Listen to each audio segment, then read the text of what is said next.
você já viajou ou pretende viajar algum dia, você tem a ciência que a janela do avião não abre, é só aquele vidro que fica ali para você ver o lado de fora. Mas o que é que aconteceria se por um acaso aquela janela que tem ali abrisse? Primeiro precisamos entender que a cabine do avião durante o voo está totalmente pressurizada. Isso é feito dessa forma para que mesmo que o avião esteja a mais de 30.000 pés de altitude, o ar lá dentro da cabine seja equivalente ao ar de 8.000 pés de altitude. Só que quando uma janela quebra, acontece um processo chamado despressurização. Só que isso acaba gerando um processo semelhante ao do aspirador de pó. Só que quando acontece esse processo da despressurização, tanto o ar da parte interna quanto da parte externa começam a ficar equivalentes. Só que para isso acontecer, o ar mais denso de dentro do avião tem que sair para o lado de fora, o que acaba acarretando um processo de sucção, semelhante ao que eu falei do aspirador de pó. E esse processo continua até que todo o ar pressurizado saia ali da cabine do avião. E é nesse momento que geralmente eles descem aquelas máscaras de respirar, porque nessa altitude o ser humano não vai capaz de respirar o oxigênio da atmosfera que tem ali, porque não é suficiente. Então é recomendável que tenha aquela máscara de oxigênio. E é nesse momento que o piloto começa a diminuir a altitude que o avião está ali para que as pessoas possam respirar normalmente. Se um buraquinho na janela já consegue fazer uma parada dessa, imagina o que acontece se não fecharem a porta do avião direito.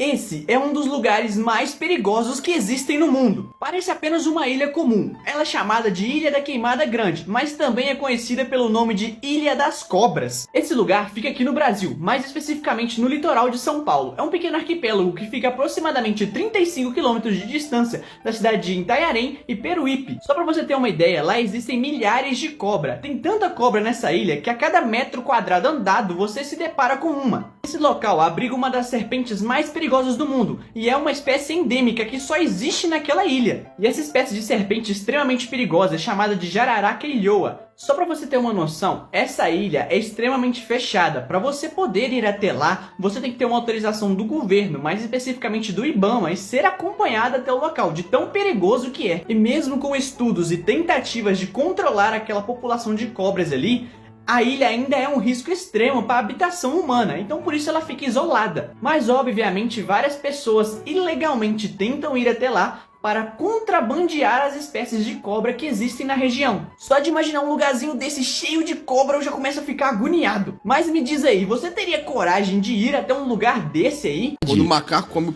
o caldeirão inteiro de estrogonofe, eu saio de maluco. Eu falei Na assim... novela Caras e Bocas. Cara, a gente... Sim, essa história é meio louca, mas realmente é verdade. Na novela Caras e Bocas de 2009, tinha um personagem que era um macaco chamado Chico, que ele realmente comeu um panelão de estrogonofe durante as gravações, e essa cena acabou indo até pra novela. Mas isso não foi a única coisa absurda que ele aprontou, não. Ele chegou a agredir o diretor Jorge Fernando, esse cara aqui. E um grande plot twist é que o macaco Chico não era nenhum macaco, ele na verdade era fêmea, ou seja, ele era uma macaca chamada Kate. E essa é só mais uma das grandiosíssimas pérolas da televisão brasileira que existem por aí.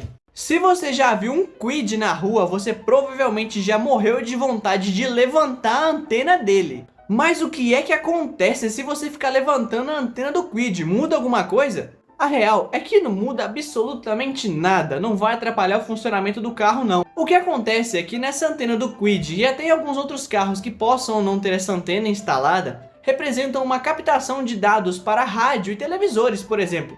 A antena obviamente também auxilia com o sistema de GPS ali do veículo.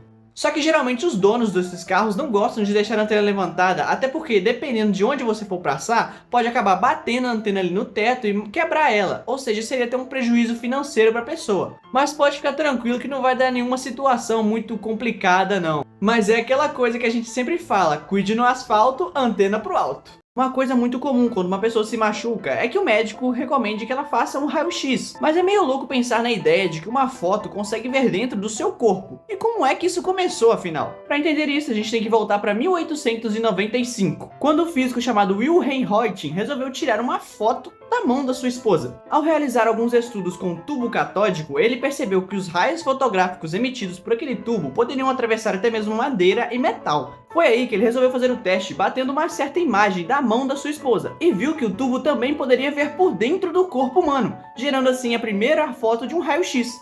E isso revolucionou a medicina para sempre, porque facilitou muito a forma como os médicos conseguem ver fraturas ou problemas que as pessoas têm por dentro. E se você gostou desse vídeo, não esqueça de curtir, comentar, compartilhar e seguir a gente para mais, viu? Valeu! Você já deve ter reparado que nos últimos anos, cada vez mais a gente vê os jogadores utilizando esse top aqui. Mas por que eles utilizam isso? E não, eles não funcionam no mesmo esquema do que aqueles adesivos para prevenir lesões. Acontece que dentro desses tops existem alguns dispositivos de monitoramento dos atletas, que vão desde monitoramento cardíaco, acelerômetro para medir a arrancada e aceleração dos atletas e também o quanto ele correu, e até mesmo um GPS para marcar ali no campo a região que ele correu, como que ele desempenhou ali. Então não tem como os caras ficarem dando muito migué hoje em dia. Então hoje, meu amigo, se aquele jogador do seu time tá dando migué dentro de campo, o técnico sabe, viu? Então quando você vai ver aquelas estatísticas de mapa de calor da região em que o jogador percorreu, é através desse dispositivo que isso é marcado. E não esquece de deixar seu like, comentar e compartilhar esse vídeo caso tenha gostado. Segue a gente aí pra mais, viu? Um abraço! Você talvez já tenha ouvido falar por aí de que quem faz uma tatuagem não pode doar sangue pra ninguém. Mas isso é real? Isso é uma mentira? Como que realmente funciona essa parada? Sim, quem faz tatuagem até pode doar sangue, porém depois de um certo tempo que fez aquela tatuagem. Geralmente o tempo recomendado é entre 6 e 12 meses. Porque geralmente quando uma pessoa faz uma tatuagem, ela tem um procedimento ali de agulhas que entram no corpo. Então não necessariamente é por causa da tinta que tá ali no seu corpo, e sim por uma prevenção de possíveis doenças que você pode contrair no procedimento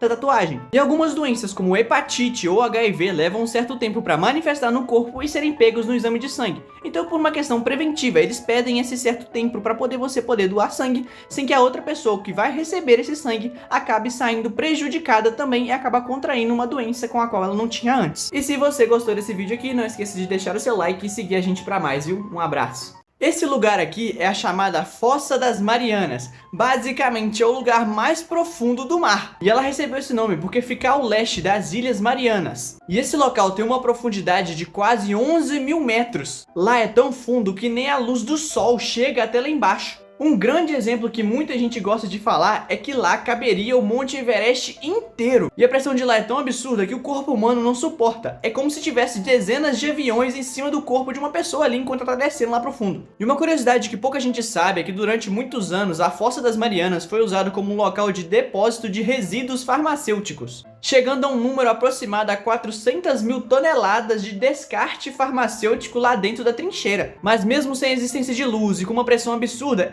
existem sim seres vivos que habitam lá, como por exemplo o peixe diabo negro, que recentemente apareceu aí na superfície para todo mundo. E lá tem várias espécies únicas que só vivem bem lá no fundo, fora espécies que ainda podem ser descobertas. E muita gente gosta de teorizar que podem existir bichos gigantes, como um Leviatã. Esse local é constantemente estudado, com sondas e submarinos que vão até lá para poder fazer novas descobertas e catalogar mais informações. Mas e aí, você teria coragem de ir num lugar tão fundo desse aí só para explorar um pouquinho? Alguma vez na vida você já se perguntou aonde é que caiu o meteoro que extinguiu os dinossauros? E segundo os estudos, sim, existe uma certa cicatriz no nosso planeta desse meteoro, que caiu há aproximadamente 65 milhões de anos atrás, que fica na cratera de Chicxulub, na península de Yucatán, lá no México. E o impacto desse meteoro foi tão insano que formou uma cratera de aproximadamente 180 quilômetros de diâmetro. Mas eu consigo ir até lá? Eu posso visitar esse lugar? Sim, você pode. Você pode realizar uma visitação até lá, tirar fotos e conhecer melhor aonde é que começou a última extinção em massa que o nosso planeta enfrentou. Esse é o relógio do juízo final. E para você que não sabe, ele é como se fosse uma metáfora que diz ali quando o mundo vai acabar. E quanto mais perto ele estiver da meia-noite,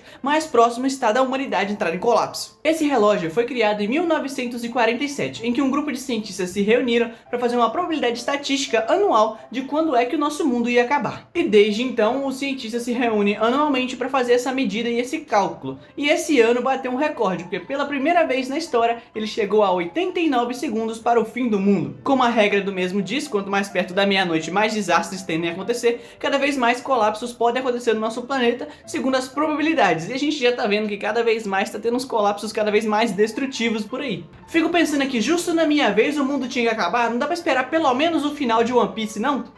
Todo mundo já deve ter ouvido falar da famosa e apavorante história da boneca Annabelle, e que ela é baseada em fatos reais. Mas você já se perguntou onde é que está a verdadeira boneca que deu origem a essa história toda? Depois que o casal Warren solucionou o problema das jovens Dora e Angie, eles se comprometeram a guardar a boneca. E desde então ela está guardada no Museu do Oculto dos Warren, lá em Monroe, em Connecticut, nos Estados Unidos. E esse museu hoje em dia é gerenciado pelo Tony Spera, que é genro do casal Warren. E em 2022 a caixa com a qual a Annabelle está guardada passou por reparos e teve que ser aberta e trocada. Só que para isso tiveram que tomar o maior cuidado possível, ou seja, não faltou oração e água benta. Mas e aí, você realmente acredita que ela existiu ou que é só balela contada por aí?